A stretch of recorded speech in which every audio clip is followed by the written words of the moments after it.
Yay! You made it. Oh man. It looks like we have friends seeing each other. Mm-hmm. What a wonderful experience to show up in a different place that you're not familiar with, but know somebody. Mm-hmm. It's a nice welcome. Mm-hmm. And hello, Grace. Hello. Hi. Hi, good morning. Mm-hmm. We've got Paul sitting with his wisteria, you said? I think 100 years. Yeah, Beautiful. wisteria. Beautiful. Probably has deep roots. Mm. Claire. Hey Rachel, where's your video? That's lovely. How are you? It is. I want to Yeah. see you. There you are. I'm in Findhorn. Oh, fab. How great. And unexpected. Yeah, completely. That's so nice. And what overlapping circles are Rachel and Claire? This is Mark. Hello. Hi, How Mark. how is it that you two are surprised to see each other yet know each other? Through Extinction Rebellion. Extinction Rebellion. Wonderful. So we were both in the visioning group. We're both creatives. So Wonderful. And how is it that you've come through this circle of More Beautiful World and found us here? are you asking me? Sure, whoever would like Yeah. to. Okay. I don't know if you've been already to this group, Rachel. No. I'm through Now What. So I'm technically meant to have a meeting at 5:30 for Now What, for a different Now What group that I'm in. So I might play hooky. Okay.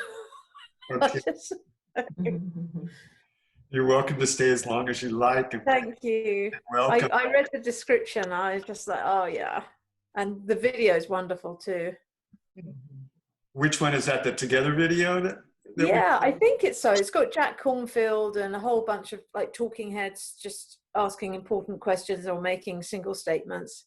Yes. Got a nice piano in the background. Yeah, that's a piece that Ari's a part of our community of the group that you've got Grace and Paul and Catherine and myself and a bunch of others that we met a year ago with Charles Eisenstein and spent a week together. And it's kind of curious because out of that time, it just so happened that Paul and I were put in the same room together, and we spent actually every night, you could say, dreaming together. And then we'd wake up and we'd go join Catherine and Grace and a handful of others and then dream out loud in the daylight together, and spent a good week doing that. And out of that, The More Beautiful World, Our Hearts Know It's Possible, as a 24-hour live stream event, which evolved into speaking to the nowness of being present in now what, and being here at this very moment in time when we're all sitting wondering what's next because of the situation at hand that came sooner than we all might have expected. We find ourselves sitting in community, different ones, different circles. And here we are now overlapping and picking up on that sense of community and having that discussion. And we wanted to welcome everybody in to be able to do that at this moment. And we're going to have Grace land us and kind of ground us, and then we'll wander into what it means.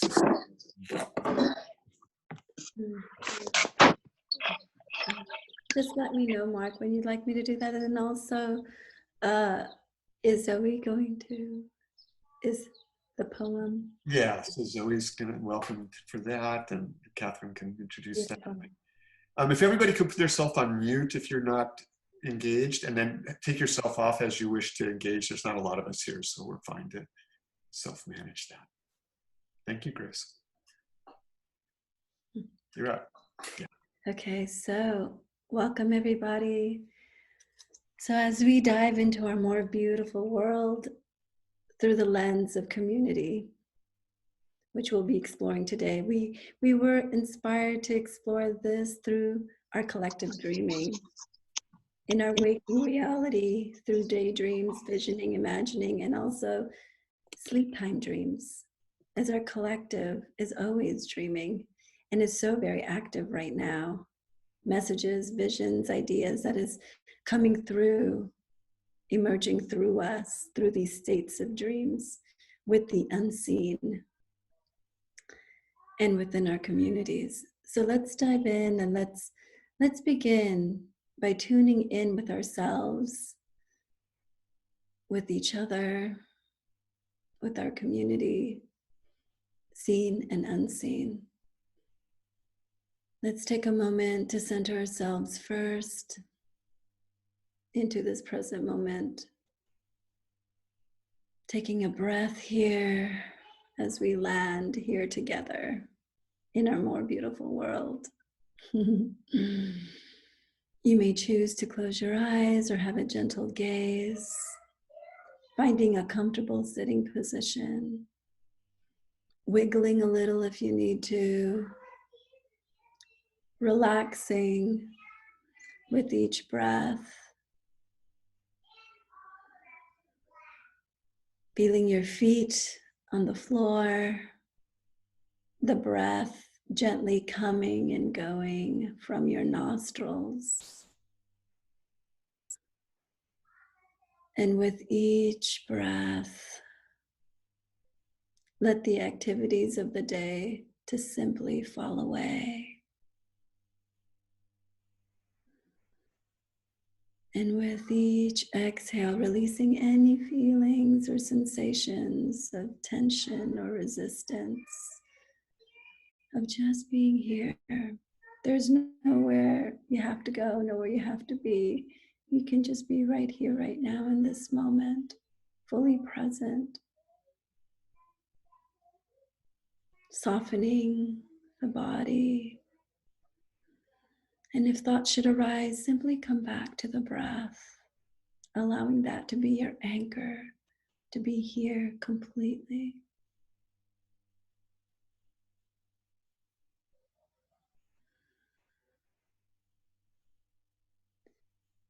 And noticing as we are just as we are, breathing, we're relaxed and yet alert, spacious and aware. Inviting you to connect with your heart center. Let's expand our awareness to each other,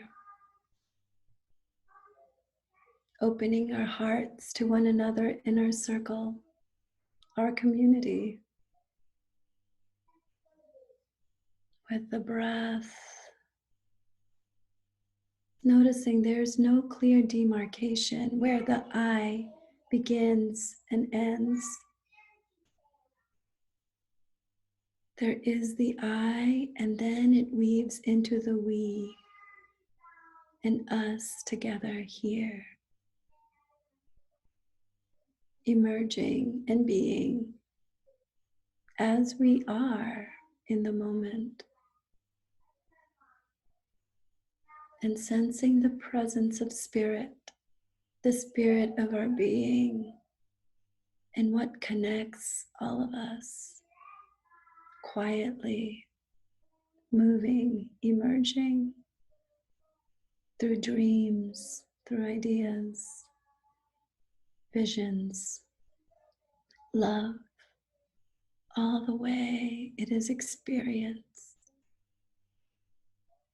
Sensing that presence, opening to it, receiving the gift of the moment, the gift of us, the seen and unseen collectively, rising and falling with the breath,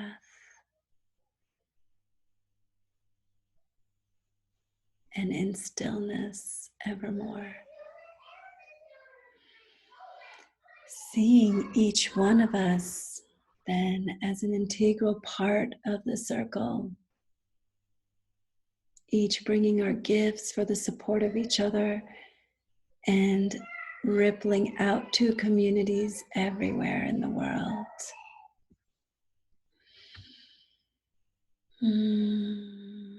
Breathing here, allowing here, resting here, opening, receiving. And from this place of fellowship and connection with all of our relations, seen and unseen, let's take a few quiet moments to sit in gratitude in being together. As we continue to tune into our more beautiful world that is already here and is emerging through each of us and in our collective.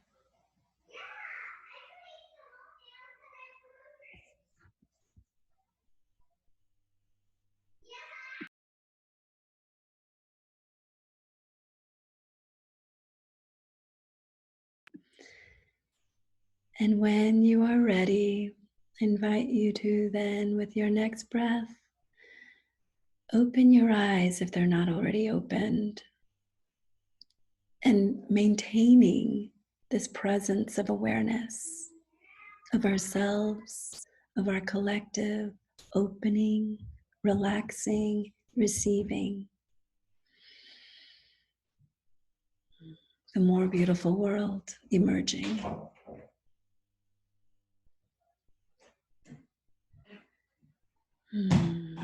And so we invite you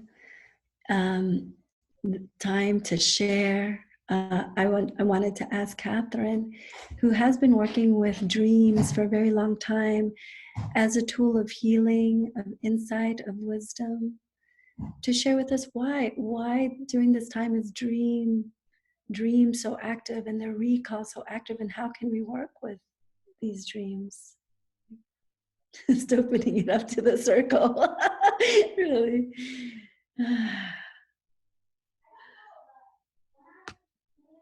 Thank you, Grace. That was beautiful. I'm going to go into it a little bit more later.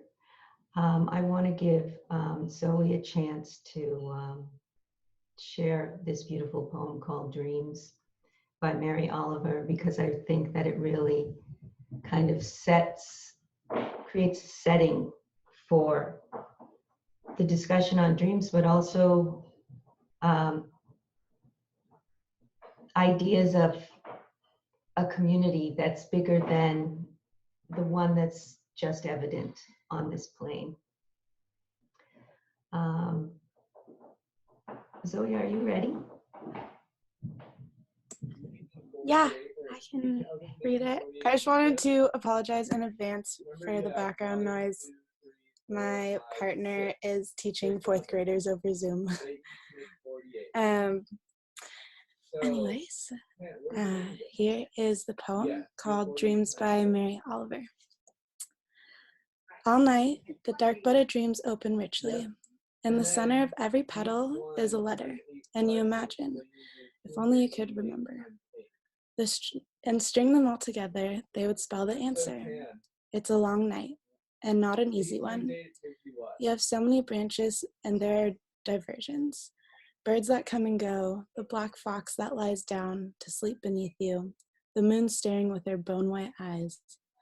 Finally, you have spent all the energy you can and drag from the ground the muddy skirt of your roots, and leap awake with 2 or 3 syllables like the water in your mouth and sense of loss. A memory, not yet of a word, certainly not yet the answer, only how it feels. When deep in the tree, all the locks click open, and fire surges through the wood, and the blossoms blossom. Mm-hmm.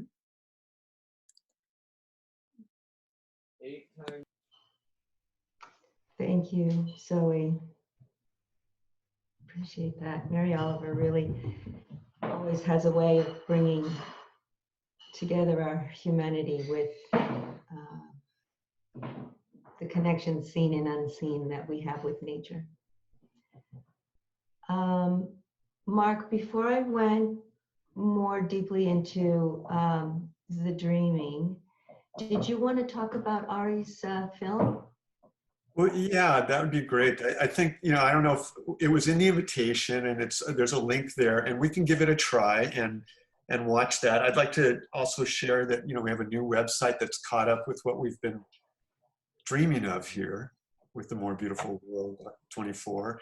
And so let's see what we can see here.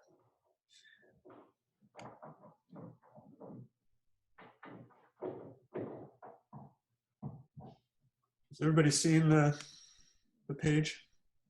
Mm-hmm. Okay. What is happening? What are we doing here with our time? What does the future look like? What story are we in? What is the earth telling us? What do I need right now? These were the kinds of questions I was asking myself late at night. So I decided to do something about it. And I started this series that explores, in its first episode, the questions we should be asking ourselves right now. And it's important to note that it's a privilege to just be asking these questions, because there's a tremendous amount of uncertainty, anxiety, and suffering happening right now in the planet. What do we do when our reassuring narratives are shattered? What if all of this is a lie? What if we are one living organism and we are sick? What are the natural things that will help us? What exactly was it that we were doing before we got really focused on what most matters? Do I need just like a walk? Do I need just a little bit of silence? What's mine to do and what's not mine to do? Do we choose fear or do we choose love? How does it feel to stay in this limbo space for some time, and what comes up? What parts of me need healing now so that I can be as whole, as resilient as I can be? 80% of my outreach to people has been about how they're doing. What's the importance of community, and how does it show up? How do we keep up connection during this time, because we're not actually physically interacting with people, and now we're having to do that online, and I think it's harder than ever to keep that up. How can we tend one another beautifully at this time? We have generations of surviving ancestors and those who've gone through crises and earthquakes and floods and epidemics before. We have it in our DNA to survive. And how can we be of service, a service of love and compassion to all that we care about? In the end, this is what matters. Is the coronavirus in some way like the best thing that could have happened to humanity right now? Will we cooperate in order to beat this thing? And can we then use that cooperation to conquer other problems? Is this one of those things that makes us all wiser and higher-minded? We put aside our differences, we put aside foolish tribalism, or is it that we've kind of descended into even a more survival mode? From everyday people to designers, creators, storytellers, what does it look like from here? Are we operating according to the right value system? How do we really design for the undeniably interconnected world that we are, instead of using kind of a trauma response, trying to figure out how to design for more isolation? What is likely to return and what is likely to change? Who's tracking the data? We could genuinely see the difference this makes to climate projections. How, instead of just exploiting part of the earth that will just trigger more and more crises like that, we can actually become a regenerative civilization. What if we enter a new normal where we take care of all the people who have fallen through the cracks and redevote our energies to how do I offer my gifts in service of all of my brothers and sisters here on earth?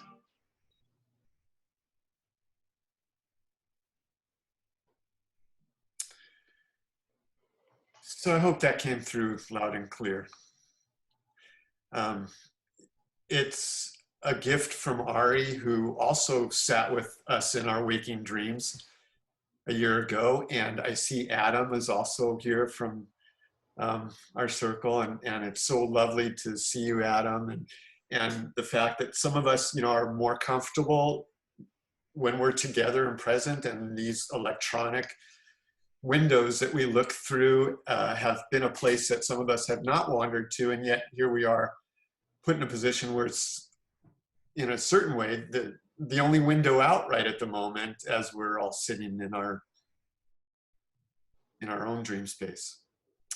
And to me, it's about the questions that we've been asking all along the way, and I really appreciated Ari bringing that together from his community and his friends that he works with, and has shared that with us. And that's what we're here to do now, is open that up and carry that forward. Is what are the questions that we're living together? What are the questions that we're dreaming together? And how do we get on path to do that in a way that's with intent? You know, like I said, Paul and I literally were put in a room together and we dreamt together without realizing it. Then there was a seed dropped and we woke up to it, and it's been growing and it's been taking deep root. And how's that work for all of you in your community? How does that work in your weaving? What is it that you're doing? What can you share in your wake and in your dreams in this time together? Catherine? Let you wander with that thought. Okay. You know, what I would add is that all of those questions, I believe, are not individual necessarily to the people who are asking them. I imagine that many of us are holding some of those same questions about how we go forward. And what I've been seeing is that in response to that, many of us are having an increased amount of dreams and vividness of dreams, visions, remembering. And I think that it's valuable to understand that we have more resources to get the answers to those questions than just the normal, just what we've been doing thus far. One thing that we know about the dreams, you know, all of us dream every single night, every single person on the planet, no matter where they are, no matter how old we are. There's a reason for that. And one of the things that we can say as a consensus is that when we're dreaming, we don't know that the difference, unless we're lucid, that reality, that realm is just as real as the realm that we're sharing right now. And it's also a realm of endless possibilities. So I'd like to kind of open it up to talk about what the different kinds of questions are that we're having individually and as a group. And then maybe further on, we can talk about how we can bring those questions into the dream realm and receive the resources that are always there for us. Just kind of opening up to the possibilities that those realities are there. I mean, the dream realm is a realm of the imagination, and there's a way to look at the imagination as a very soulful thing. It's infinite possibility for creation, including the answers to some of those questions. So at this point, rather than me going on, I feel like I'd like to open it up and see if anybody has a response to any of those questions that were posed by the people in Ari's video. Have been having particular visions, dreams, or memories that are coming up and sticking with them, and we might look at in a different way, or even answers, if people have answers. Yeah. Pili, are you listening? Would you be willing to bring your thoughts or questions into this community right now for us to think about? I don't mean to put you on the spot, but really the purpose of this gathering is to give space for the stories and the questions, the dreams, and to explore them together and to honor them and to hold them. And so if you have anything. I have a quick question, actually. Oh, please. Hi. Hi. Thank you very much, by the way. What a beautiful gathering, and I'm happy to be here. Are you specifically talking about prophetic dreams, or are you speaking about dreams as a whole, right? Because dreams show us our quote unquote unconscious, so they can show us our shadow area, you know, places where we're inflated, the places where we actually have to take care of ourselves psychologically and do some inner work to get into balance with the collective, or we can have prophetic dreams. So is this group particularly focusing on like collective visioning, where it's more of a prophetic dream that we're looking for here? Thank you, Leanne. That's a great question. And honestly, there's not a set intention here. You know, last week, I presented my doctoral dissertation, something I've been focusing on for 10 years. I've been looking at dreams and the purpose of dreaming and mythology and archetypes and all of those things. And I reached a point where I was ready to defend my dissertation. And the topic is, how does a certain dream work practice that I practice, it's called embodied imagination, what is the experience for people who are facing life-threatening illnesses? And as I was getting ready to defend it, I realized, hey, wait a minute, we're all facing a life-threatening illness right now. And when I decided to sort of make my life about this, it was because the dream realm saved my life. I was dying from cancer treatment, not cancer. And I began getting deeply into communication with the dream realms. So I don't know that I would necessarily call it prophetic, but I would say that I'm deeply passionate about people getting back into communication with an unlimited resource that we have available to us every night. So we can talk about dream incubation, taking questions that you have back into the dream realm for a response. We can talk about the language that dreams speak, because in my experience, it's not a literal language, but it is an archetypal language. So it speaks the language of the collective unconscious, which actually is our community. When you look at fairy tales and dreams and myths and religions from all over the world, those commonalities that we find are held in the collective unconscious and available to all of us and kind of bubble up in our dream life. So for me, what's really interesting, would be really interesting, is what are the commonalities in these images that are showing up in our dream realms, and how can we kind of weave those together in a story that is for our benefit? You know, I don't believe in bad dreams or nightmares. I believe that those images that show up as nightmares are the ones that really are looking for our attention.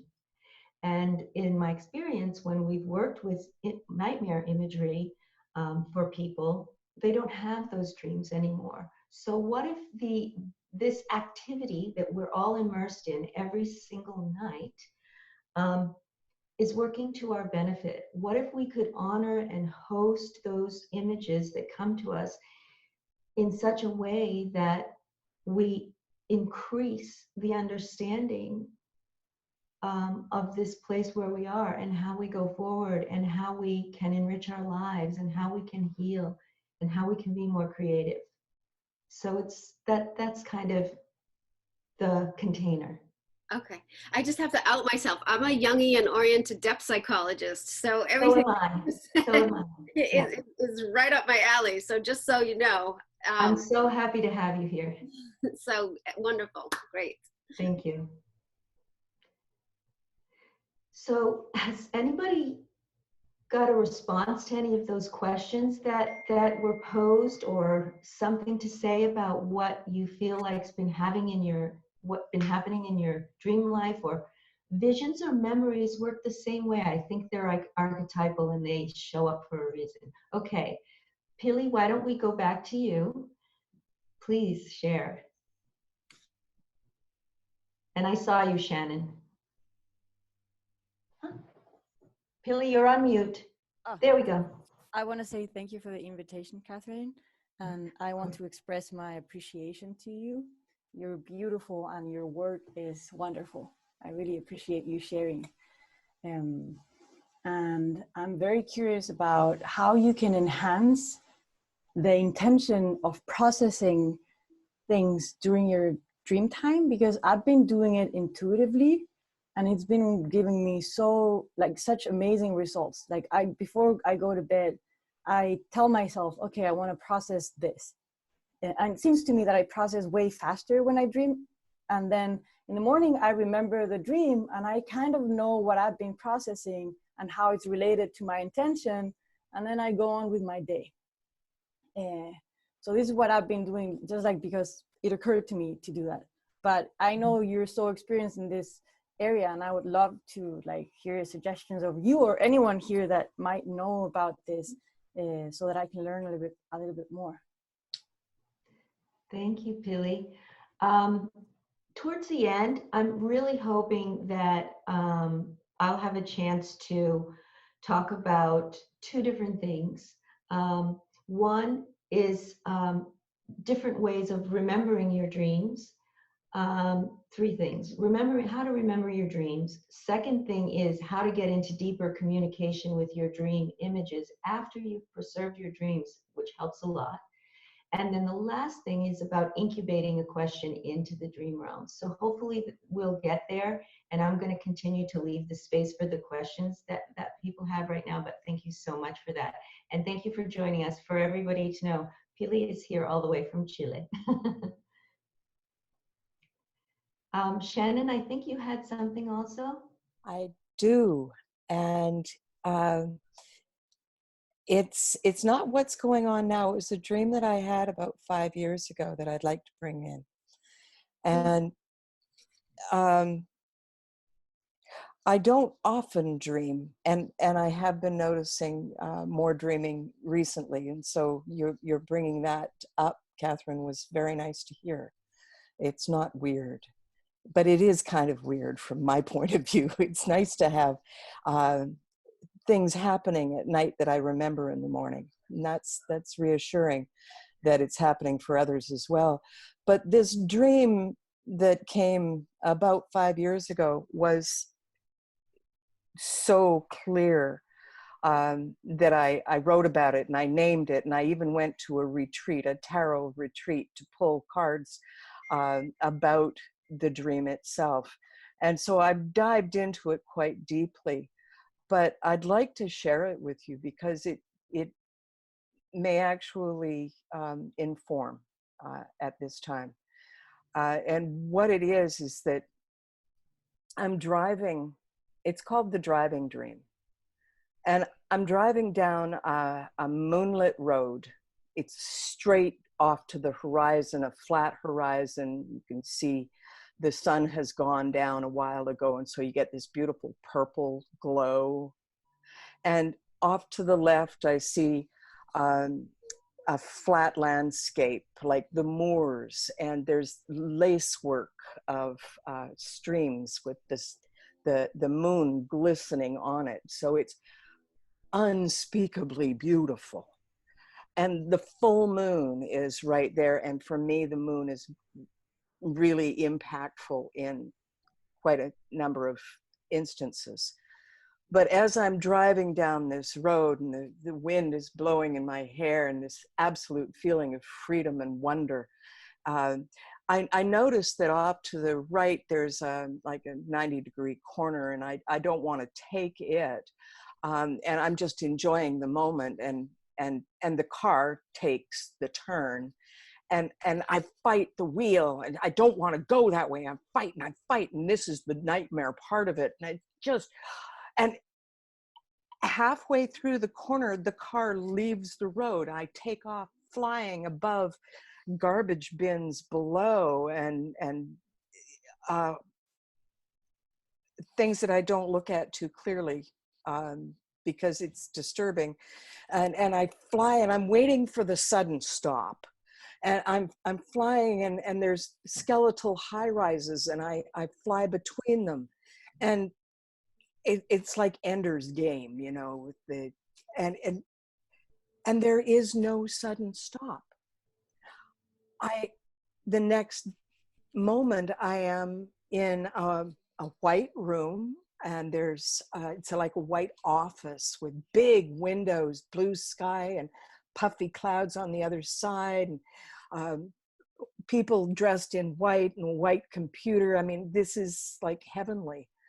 And they're asking me, well, how did you get here? And I can't answer.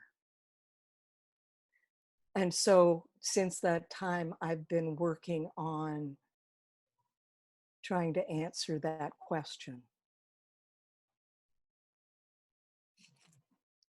Thank you for listening. Thank you for sharing that dream. It's a beautiful dream and a powerful one. I think so. Mm-hmm. I think we're in the middle of the flying over the garbage bins and the things that we don't want to look at. And I think that we are going to arrive in a place where we ask ourselves, how did we get here? Mm-hmm. Mm-hmm. Mm-hmm. Catherine, could I share something? Please. Hi, Paul. Hi, Catherine. So I'm not sure where this is going to go, and I'm not sure. But this is what's coming to me is that, and I'm not sure if it's just this call or where I'm sitting in the sun in this beautiful garden, but I feel like I'm in a dream, and I feel like this dream of that more beautiful world that my heart's known as possible, is that I feel like I'm in a dream that I've been dreaming all my life. And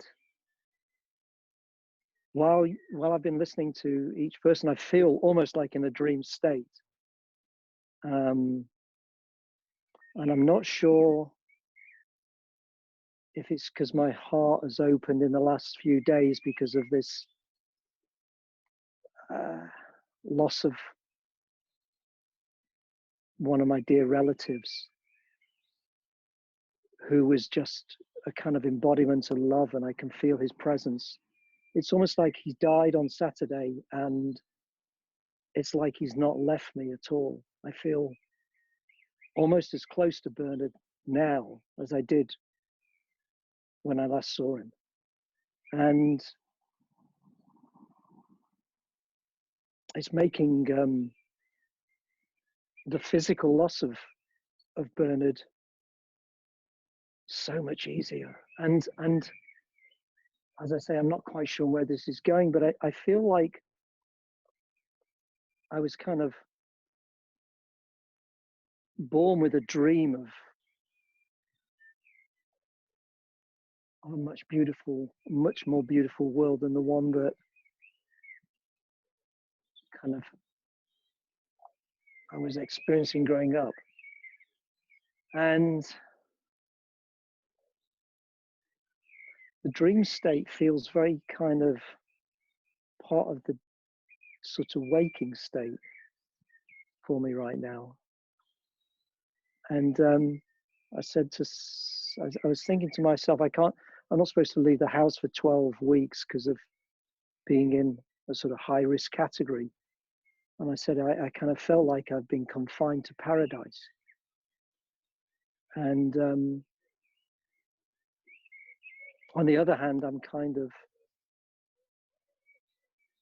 deeply feeling the pain of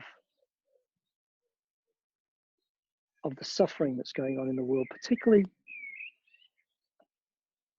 the suffering of situations that people are in who are not in a beautiful garden, in a beautiful place. And I wonder, it feels like maybe we're in a collective dream of a more beautiful world, and maybe those dream states that happen at night are actually more part of the day. And I wonder to myself, what happens, you know, that expression, you'll sleep on it. And last night, I can't remember what I dreamt, but all I can remember is that everything just seemed to kind of, everything was just like, this slots into that, this is this. Everything just seemed so kind of, almost like this sense of just alignment and alignment and alignment and alignment. And I don't even know what the dream was about. I have no idea at all.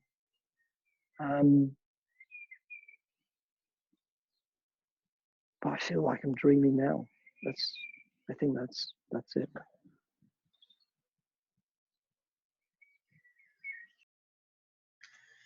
Thanks, Paul. Catherine, I could say something unless you wanted to. No, please. Thank you, Paul. That was beautiful. Hi, everyone. Great to see all these familiar and friendly faces. Zoe, I saw your song, Ain't No Sunshine. That's my favorite song of all time. That was so pretty. So that song set off just a world of dreams. I first came to it when my future wife, at the time girlfriend, and I were just apart for a while, and it was just like, oh, that song hit so strong, and it was at my wedding. And anyways, so that's not the story I was going to tell, but there you have it. So Catherine and everyone, also thinking about daydreaming, what I found is that in this more quiet space that I've been both inundated with technology that seems to just wipe away my analog brain systems. So separating myself from that has really freed my mind to wander and dream. And I'm curious about the nature of daydreaming, but I'll share that I had the dream after watching Ari's video a couple days ago of asking the question of what's it like to be you, which is naturally one of Charles's favorite questions to ask, and how then the curiosity arose, like, why is this so strong in me to have that question? And I started to then see responses, and then it carried over into my nighttime dream, where I saw the whole thing already like produced and beautiful, and it sort of flowed into this MBW24 energy as well, where I started to actually see the possibility of this actual future timeline of an actual like a product, a video asking that question. And for me, it was really enlivening and awakening, and it called forth this sense of like, oh, this is what's necessary right now, is that we take this pause to find out what's it like to be other people around the world, with the hope and belief that I guess the reason this stuck with me is the sense of the world needs healing. We need to activate our superpower of empathy. And so that was the culmination of that experience for me, and still very alive.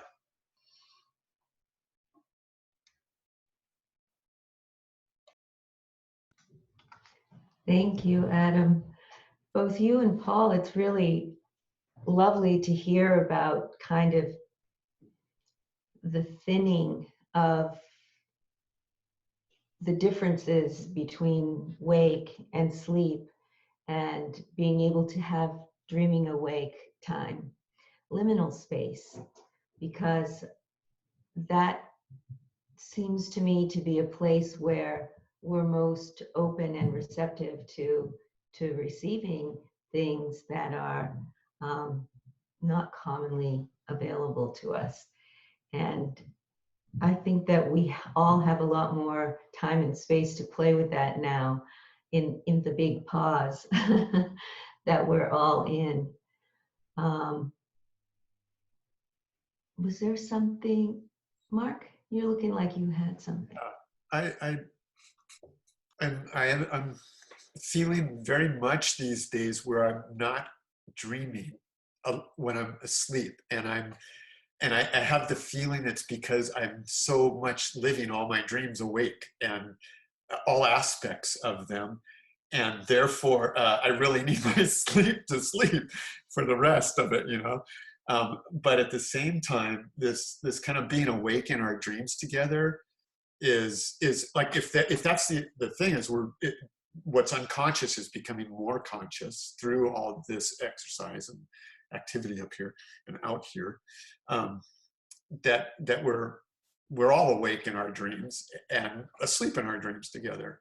And I'm just curious how, yeah, to give space to that and to have the pause, the time to do that.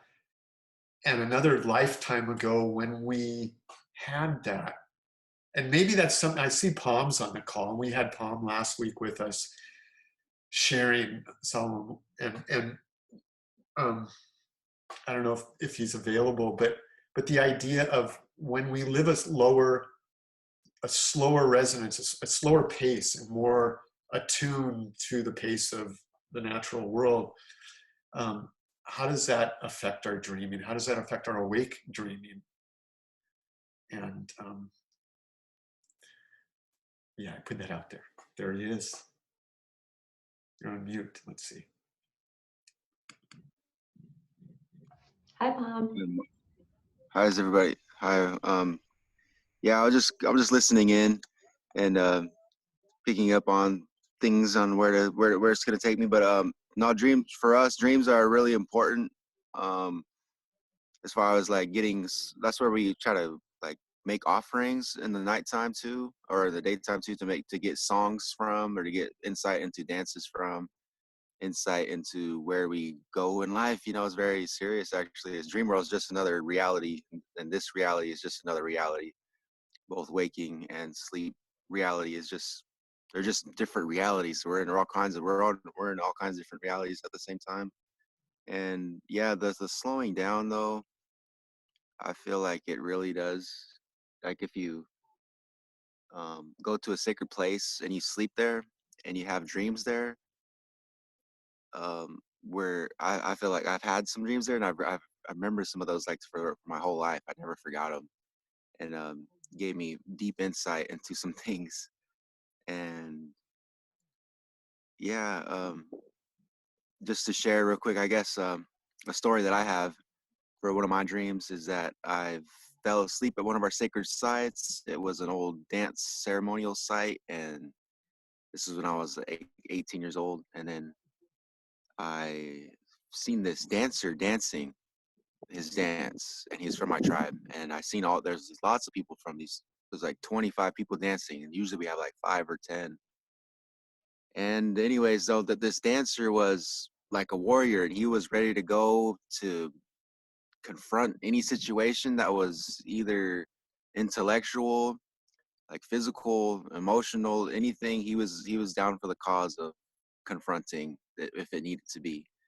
And the way he danced though was just like without any kind of hesitation, without any kind of fear or nothing like that. And so I watched him do this, and I was pretty young, and ever since then I've always wanted to be like this guy, and to be a dancer like him, and to carry myself the way he carried himself. And so that's just something from the dream world that I've taken with me back into this world, that I've tried to emulate in my life in this way, and wanted to be like. But that dream was at a sacred place, and so I've taken it like really seriously.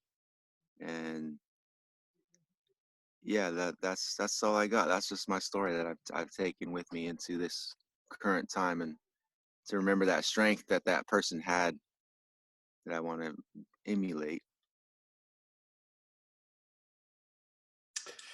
Wow, thank you, Palm. You know, it brings up one thing that I know, like where I sleep affects maybe the dreaming. And so because I'm sleeping in my regular spot, I know like if I change my location, usually when I travel, I have more dreams. I'm sleeping in different locations. So I don't know, but the idea to be able to go to these sacred places and have a spot for that kind of dreaming is, know. I feel like telepathy is very real right now. We should very much practice it, and dreaming is a part of that. Yeah. Thank you, Palm. That's really beautiful. You know, when I think about the visions and dreams that everybody's having right now, and the whole waking, dreaming, I agree. You know, my feeling also is that they're equal realities, just different realities. And sometimes I think about, you know, we have these dreams with these images that we may or may not recognize or understand. But if we took the mindset that perhaps they're coming not necessarily in service to us, but to share something with us, or maybe they hold something that we're ready to integrate into our waking reality. So maybe, you know, the cat in your dream is a good friend, and if that cat showed up at your doorstep and said, hey, I've been observing what you've been doing with your life, and I have something I'd like to share with you, would you slam the door in that cat's face and go on about your day? Or would you be pretty curious about what that cat had to share with you? And might you welcome that cat in? And might you give that cat a place to sit? And might you close out your other concerns of the day and give that cat your undivided attention and notice things about the cat and listen to what the cat had to say? And that's in some ways the way that I view the way that we can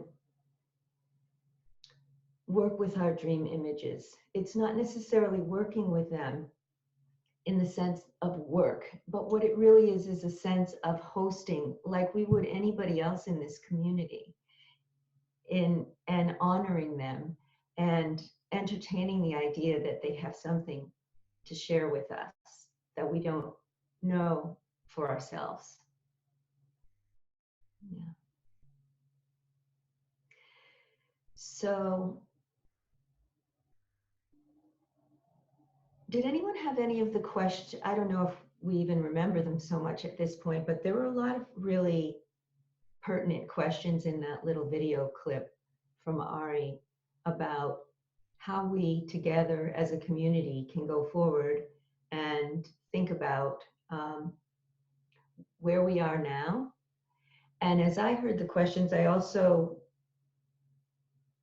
heard opportunity, because questions give us the chance to decide how we want to answer them. So I'm wondering if anybody had any feelings about that one way or the other. I'd put it out there that we each have our own questions, and maybe that's what, you know, part of our dreaming is about. Maybe that leads to then our seeding, you know, that you want to head towards. But what, maybe if we go through and everybody, what's the most preponderous thing on your mind right now? And what are each of our own questions that we're dreaming about or would like to? I'd throw that out there. Tina, yeah. Hi, everybody. I'm Tina. I'm here from Texas, USA. And I'm sorry, the video, I saw part of it, and then I was carrying my laptop around, and of course my battery died, so I had to come back into the meeting. But when speaking of some of the daydreaming or questions, and especially the question, what's it like to be you? It might have been inspired by a dream, but I was thinking about what is going on, like what is really going on with the world. And I came up with the metaphor. Metaphors really work for me. I kind of think in metaphors or that kind of thing. I think as a collectively, not just individually, but like we've all, this is how I conceive it, we've all taken a dose of ayahuasca, which I've never done, but my sense of it is that this is the part where we're puking and it's really scary and it's not good. It's no bueno, but it's necessary. And so, and I think what my mind was trying to think of was, what's the future? You know, that big question of what's next, you know, what now? And to more, and, you know, make it simple. Oh, I have dogs fighting behind me, stop. Like more enlightenment, something different. It's a transformation. But so that was the only way that I could conceive of just what is going on right now. And I guess it speaks to the whole Jungian or the collective idea. We are all in this together. It's not an individual experience. So anyway, that's my that's my question of what really is going on, and I'm just really glad to be here. So thank you everybody for your presence and the questions, and yeah.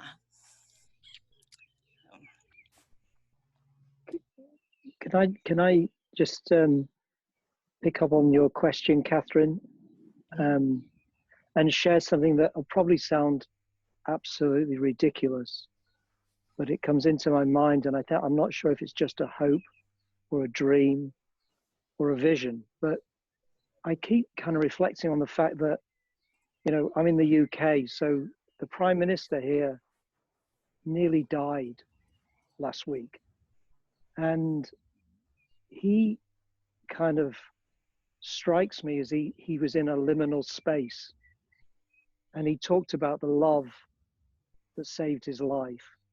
And this is probably a hope or a possibility, and the idea that we're in a state where things that might seem not possible become possible. But my hope is that the kind of love and heart that comes through him allows him to, it's like, why was this particular leader, you know, government leader, brought next to death right now? And I'm thinking or dreaming that love could come through him as he tries to kind of, you know, he's at home in a kind of peaceful place, just recuperating. And I'm thinking, if he could really come through into a greater sense of himself, could that then affect Donald Trump, who really kind of likes Boris Johnson? Could that be a transformational thing for him as well? So this is not really about politics. It's about human beings and change and the possibility of change. As I say, it sounds kind of maybe crazy, maybe hopeful, maybe a dream, and maybe a vision.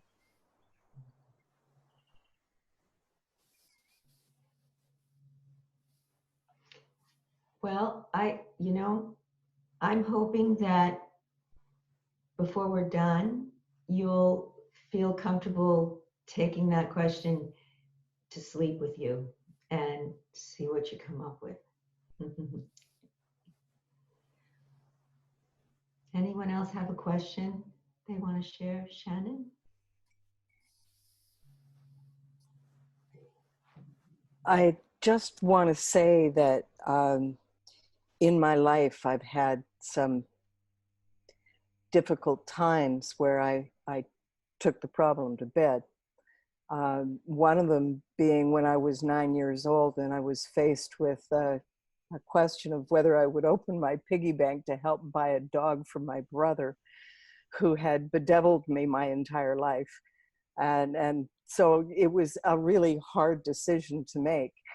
And when I woke up in the morning, I went and I talked to my mom and I said to her, yes, I will open the piggy bank for my brother, because later on in life, I'm going to get my very own dog.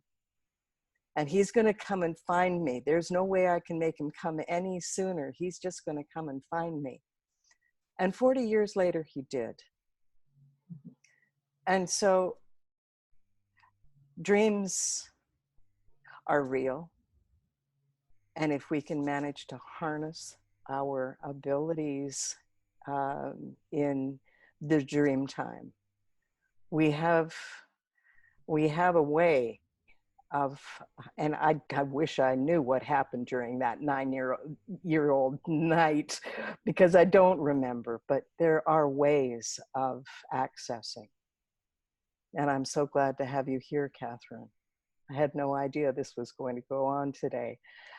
In a piece that I wrote that I shared with Mark, I called us the What Next Dreamers, the original What Next Dreamers. And I do like that name. And I'm glad to have you all as part of this group. Thank you for listening. Thank you. Anyone else have something they want to share? Beatrice? I'll say something. I'm Sally. Yes. Hi, Hi, Sally. everyone. Hi. I'm in London as well. Hi, Paul. Can you hear me all right? Yes. Yeah, it's all resonated with me. And I was just thinking how lucky you are that you seem to all have visions and dreams, because I feel quite stuck in the political realm of action, which is where a lot of my activities are taking place, very action focused in lots of different ways. And I know I must dream, but they're not making it into my consciousness. And I want to have this idea that there's, you know, the collective consciousness is taking over or not taking over, but is having its impact now and its influence. I still feel maybe a bit like Paul, that maybe there's some hope in politics, but ultimately I come crashing back down thinking the worst possible people are in charge of our country at the moment, to be taking us through this. And in terms of, I don't mean worse people in terms of, that sounds very harsh, but in terms of like what could happen afterwards, in terms of turning on the most marginalized people again, who I work with in my work, and seeing it impact them and seeing it affect the people who've already been suffering more. And trying, so that, I feel like that level of dimension gets in the way of something more visionary. My cat's got something to say about it now.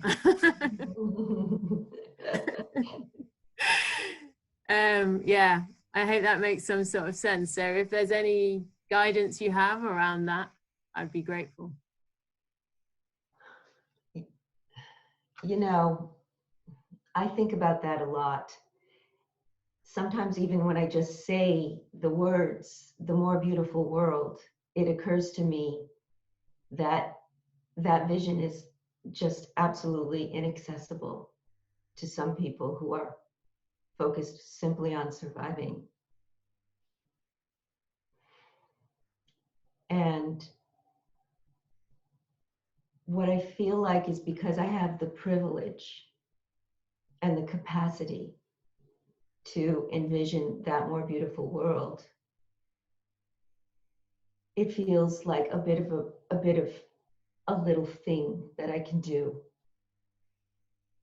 to help presence that in the world without being unconscious of those who are suffering.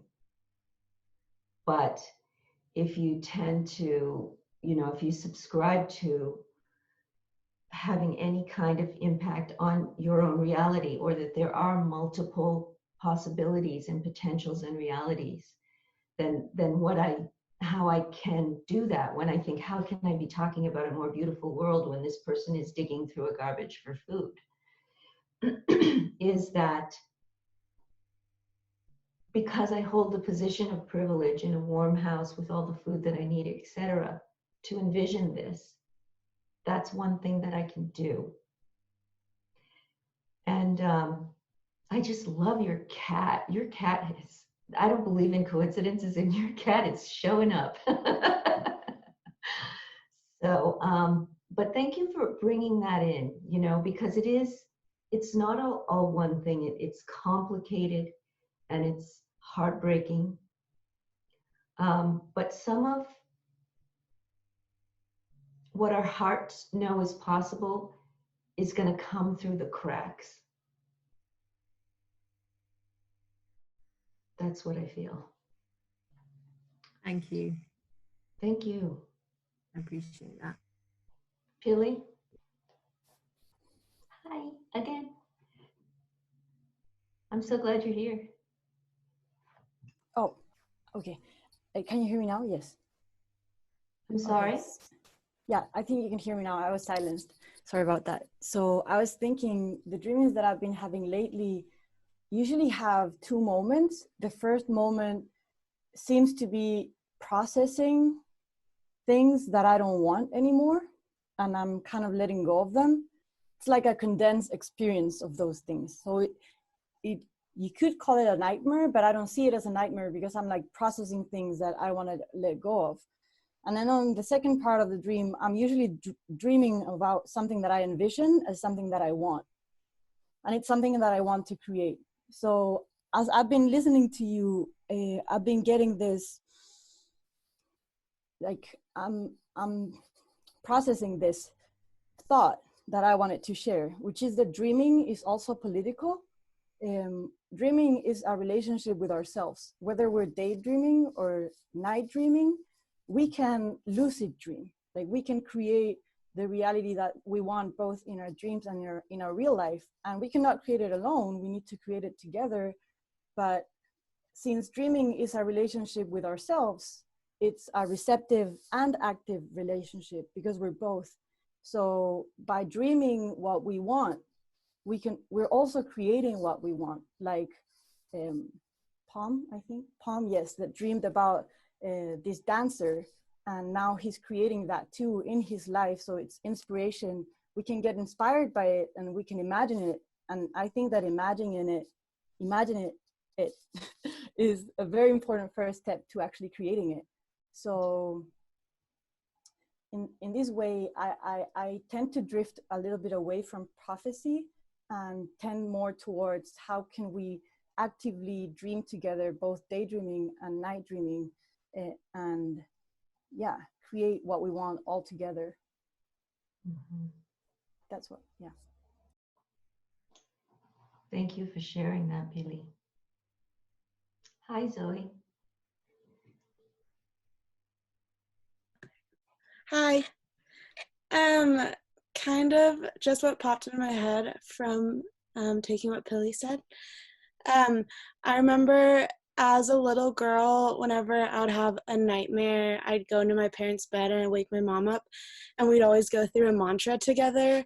And it was always like, what did we dream about? What do we not want to see in our dreams? What do we want to see in our dreams? Do we want to eat cake in our dreams or what have you? And from a really young age, she kind of taught me to take control of my dreams. And I've definitely held on to that as I've gotten older. And I think it kind of can play a part in all aspects of life, as far as what we want to manifest. And I think that definitely the first step is asking yourself what your dreams are and what you want to do with them. And then I've also learned that the next step is to say it out loud, because once you say it out loud, it's out in the world, and you don't realize how many people there are around you that can help bring that dream to life. And yeah, and I learned that from the Buried Life, which is a really funny group of guys who basically bring their dreams to life and help others bring their dreams to life as well.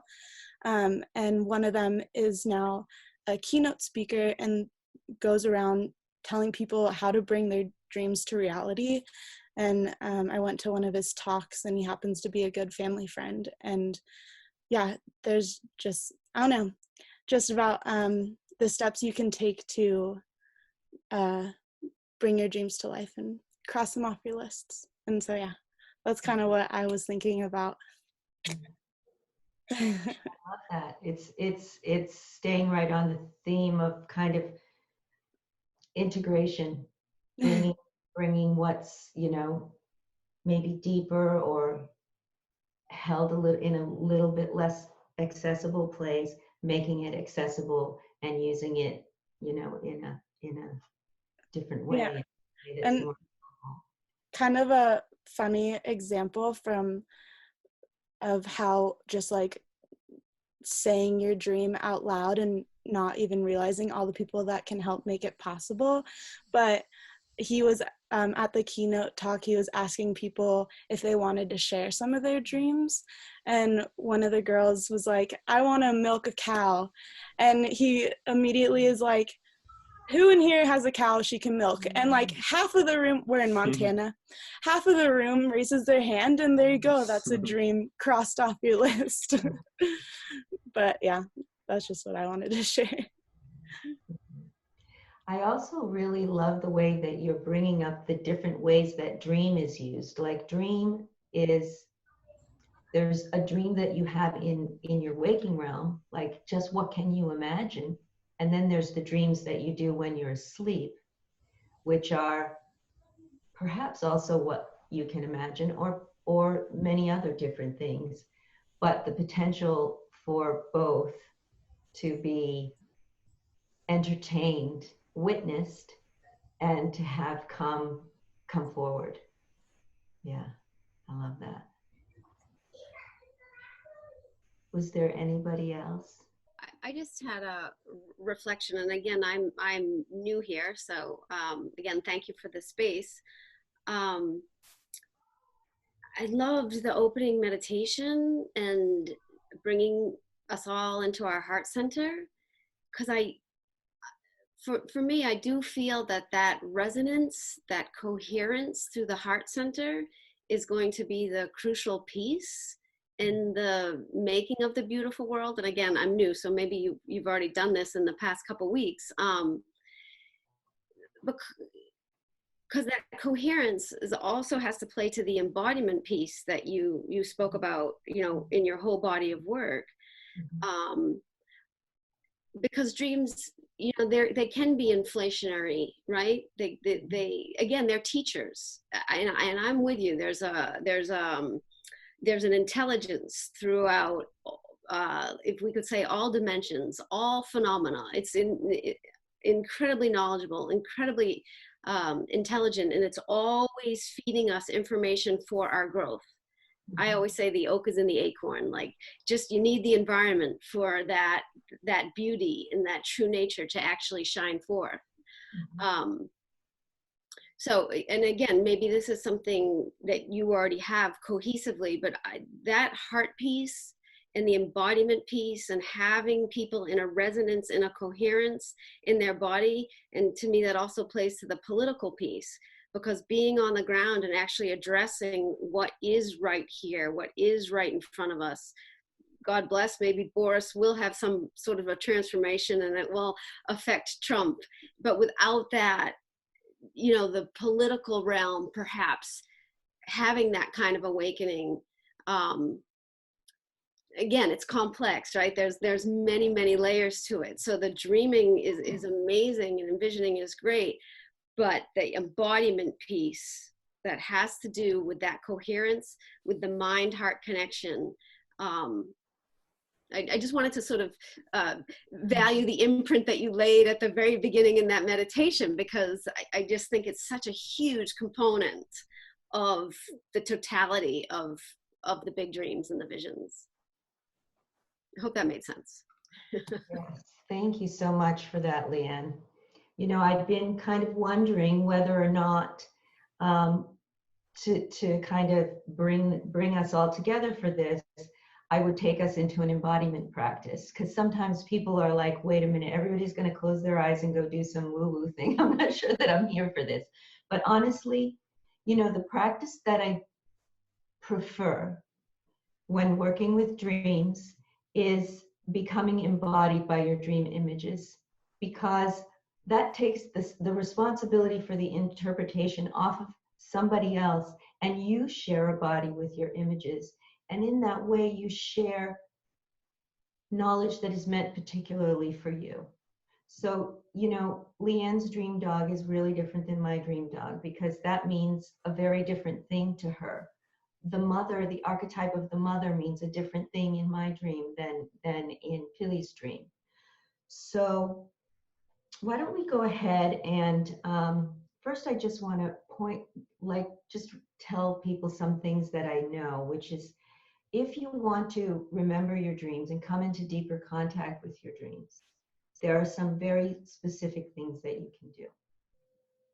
One is that when you go to sleep at night, you spend a few moments thinking about what your question is, for example, Shannon, or what it is that you want to have a dream about.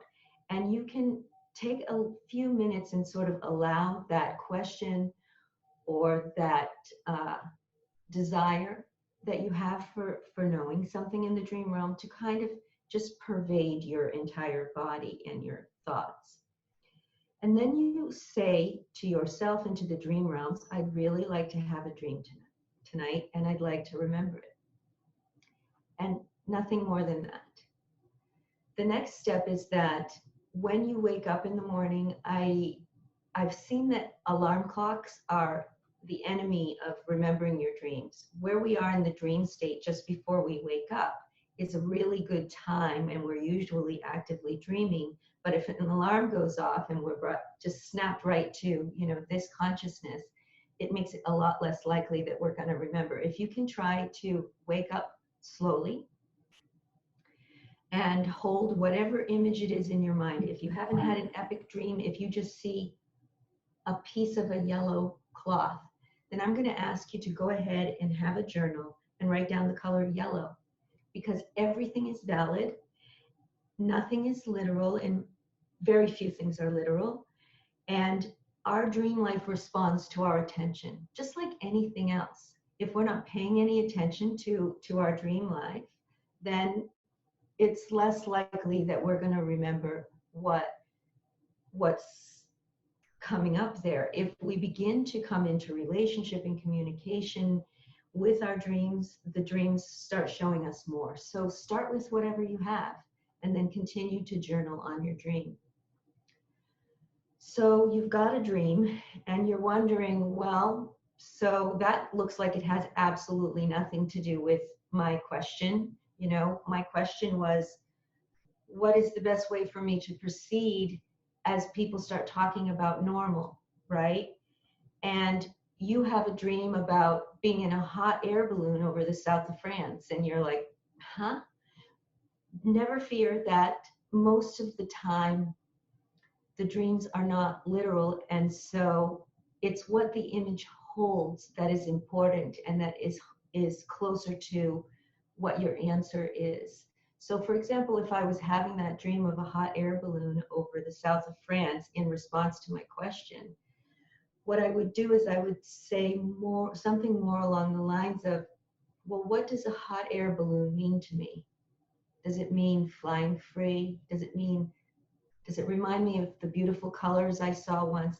The associations that we're going to have to those images are why that particular image was shown to us, because the dream realms in the collective aren't speaking English or Spanish or any other language that we're currently using. They're pulling from a pot of images and archetypes, and they're showing us one that holds meaning for us. So I would encourage you to take the images from your dreams, and instead of looking at them literally as your brother or a hot air balloon or whatever it is, begin to think about, well, what are my associations to this image?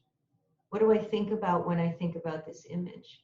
When have I seen this image before? What was the emotional state I was experiencing while with this image?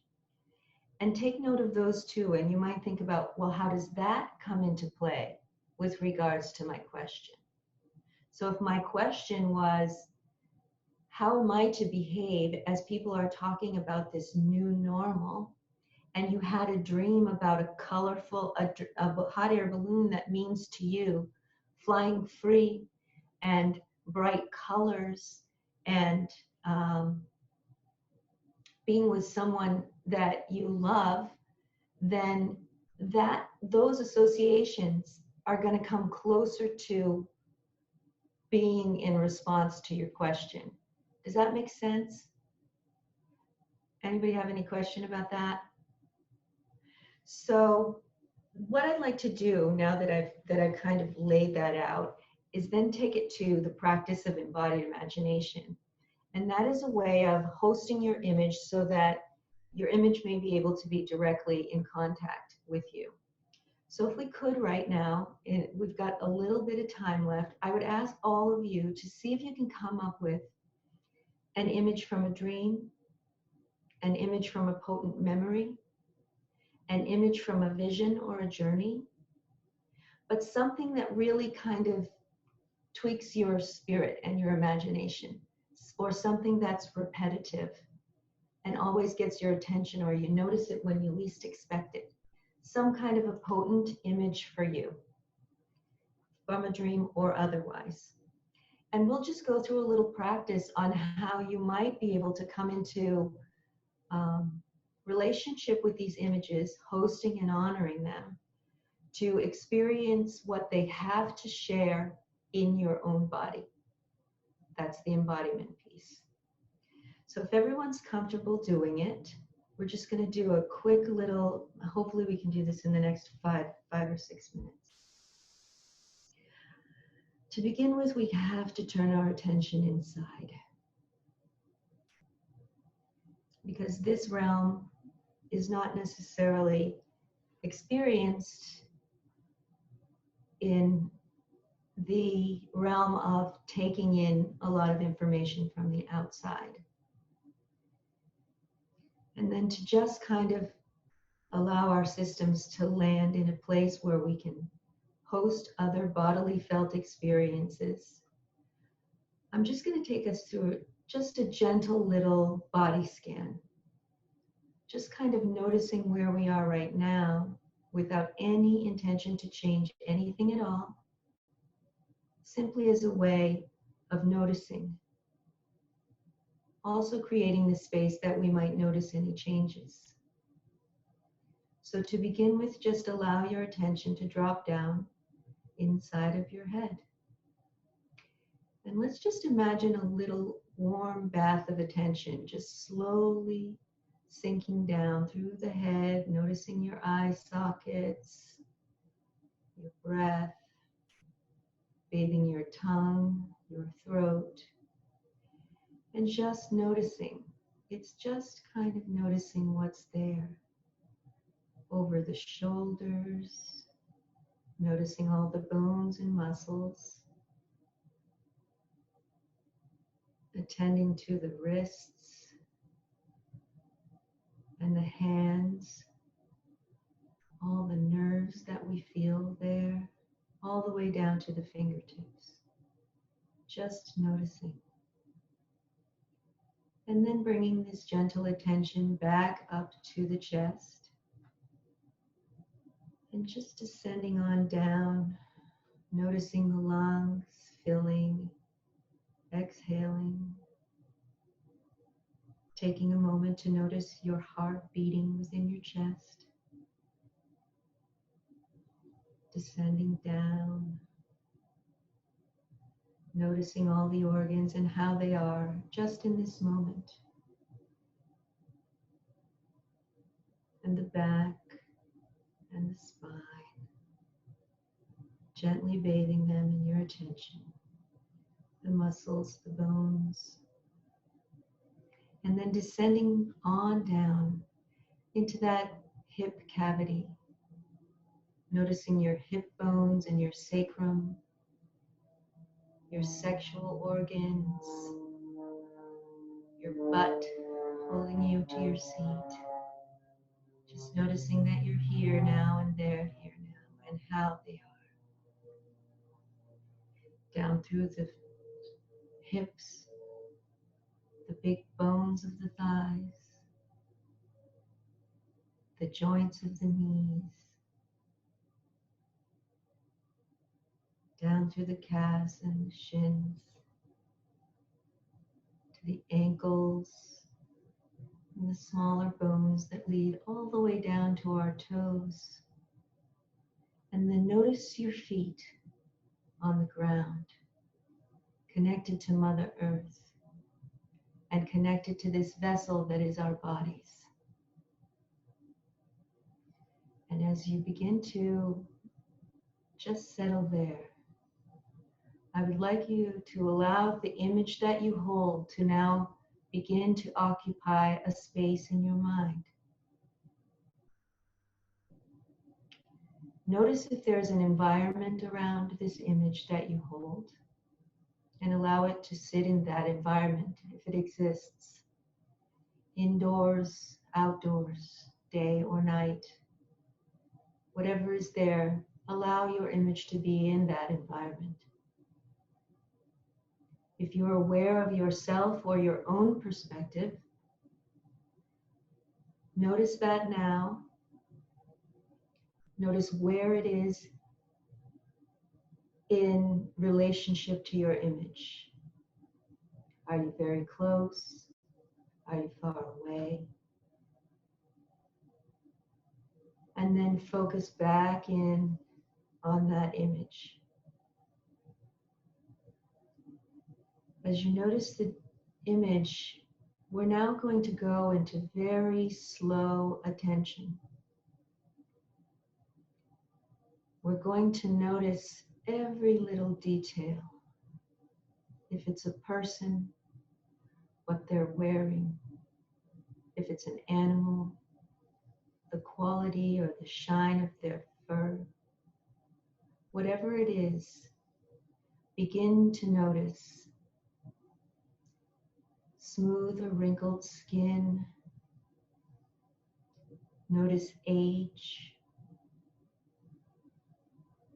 Notice posture. Notice breath.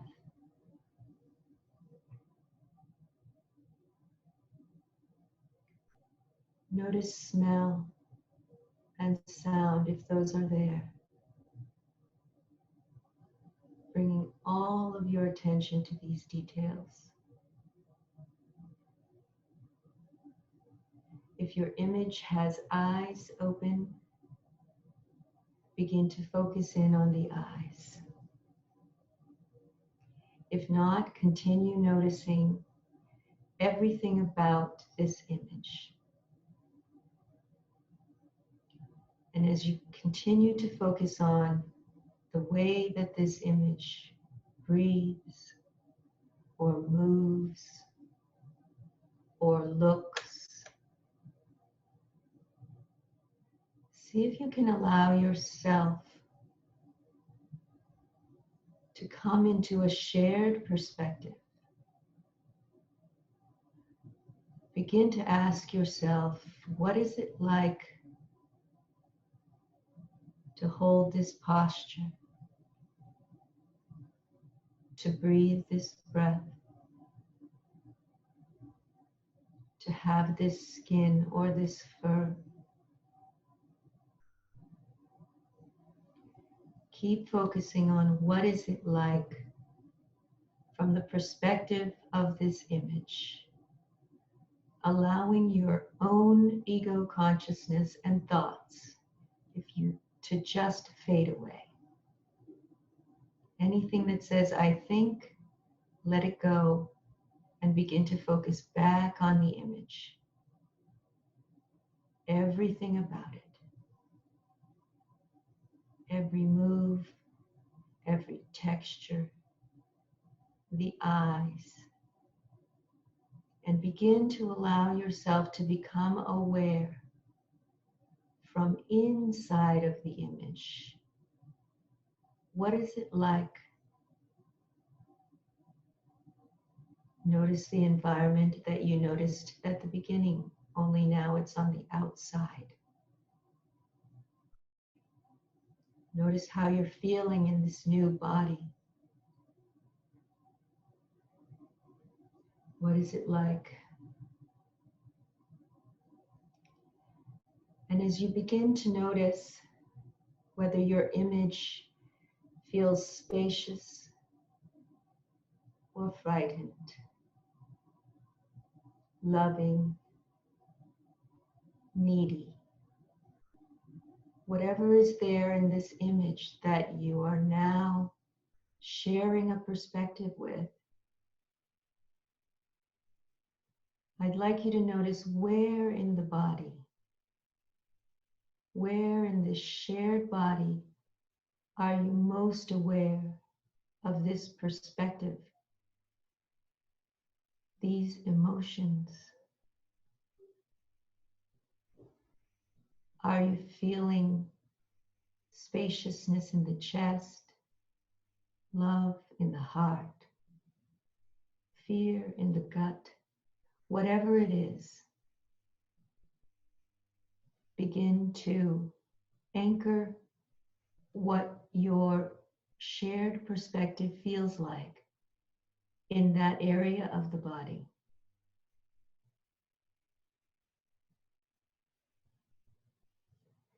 And as you have that anchor now in your body, in their body, begin to have gratitude now for what's been shared with you. Resist the urge to allow the mind to interpret. Just hold that anchor and begin to come back into the body, sitting in the chair, breathing with the memory and the gratitude. And with a few more breaths, we'll come back to the room.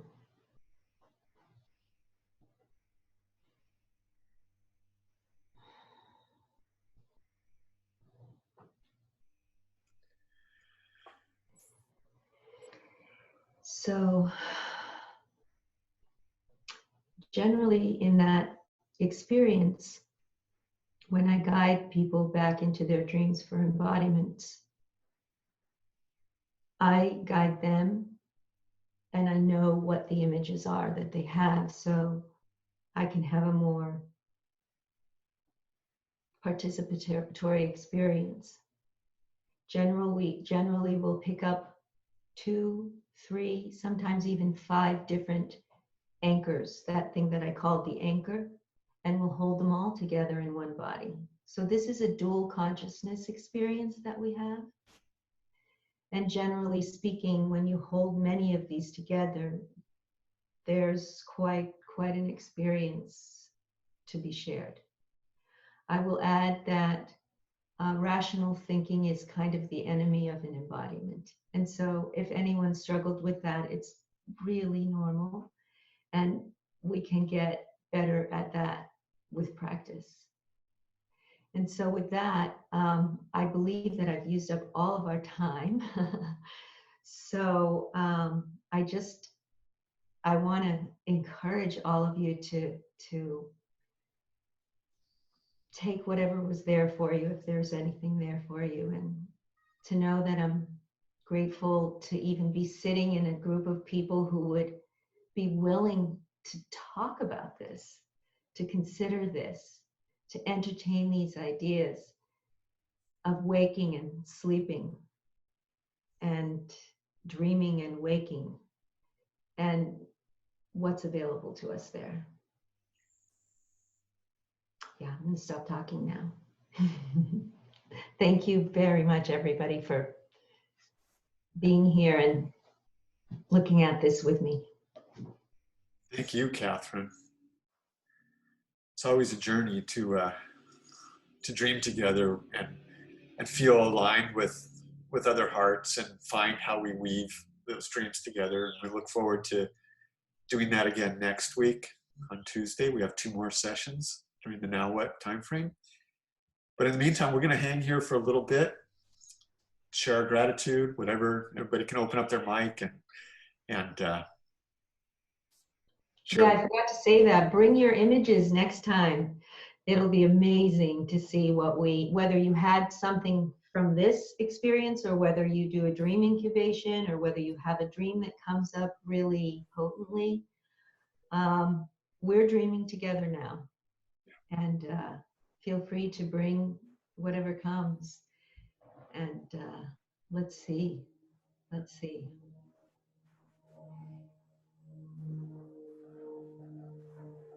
I was intrigued at the beginning. I can't remember who mentioned, Adam mentioned putting a presentation together. Is that something that we are playing with? Mark, can you elucidate on that? Well, we are playing.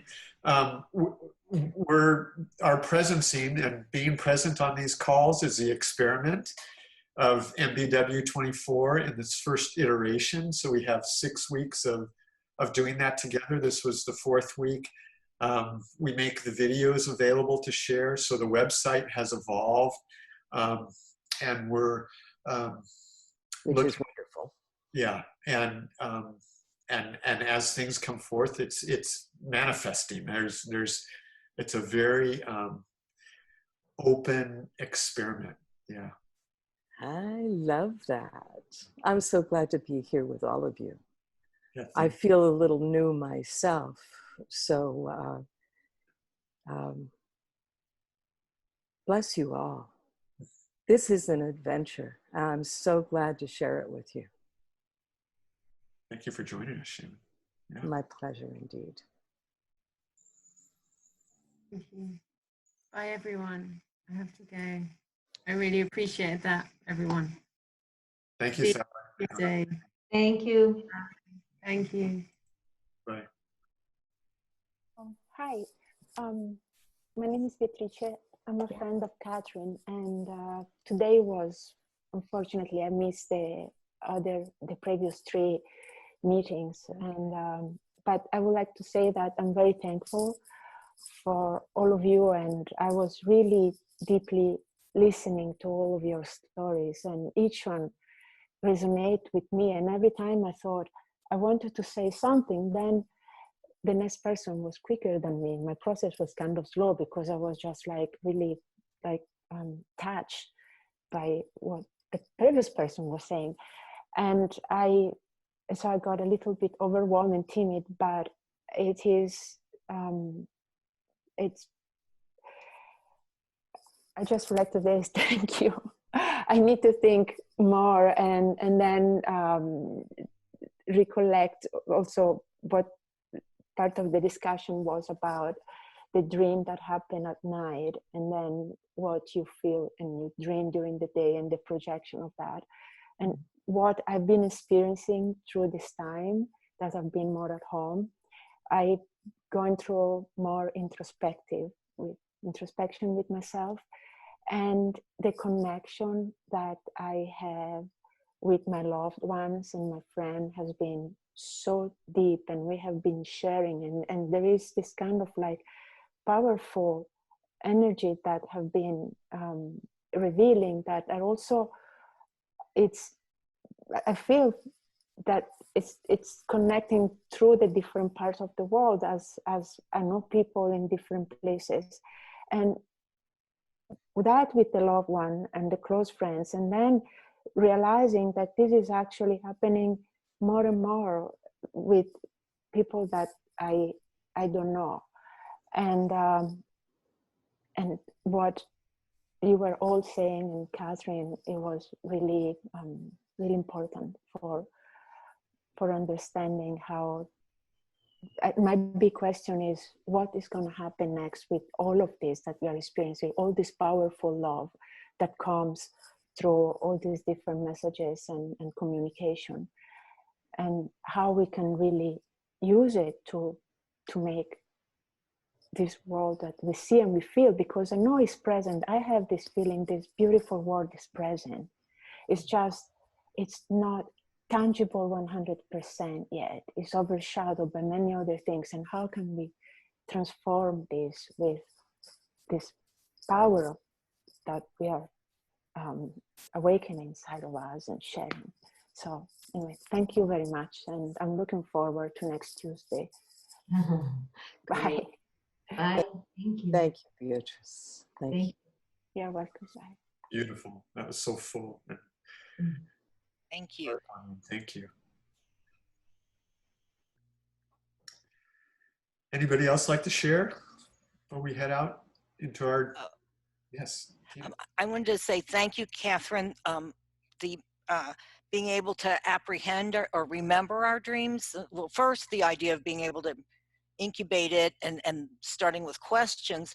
And then for me, I realized my downfall is the alarm clock, which is my phone, i.e. with the jarring, to be effective in waking me, I have it on the most beep, beep, you know, and I'm aware that the most active phase of dreaming usually is right around when that goes off. And so that's in the gift of, I guess, this pause is I don't have to really use that. And so emerging slowly it's going to be really valuable to me. So very grateful for all those ways of doing it. Thank you. You're welcome. Thank you. I'm gonna start my day, but I just wanted to say thank you to everyone, and thanks for letting me be a part of it. And I love you, Dad. Thank you, Zoe. Have a good day, everyone. Thank you, Zoe. I have a wonderful meeting, day, week. Thank you. Bye. Bye, everybody. Bye, everyone. Thank you. We'll finish off now. Good week. Everyone have a good week. Sweet dreams. Yes. Good dreams.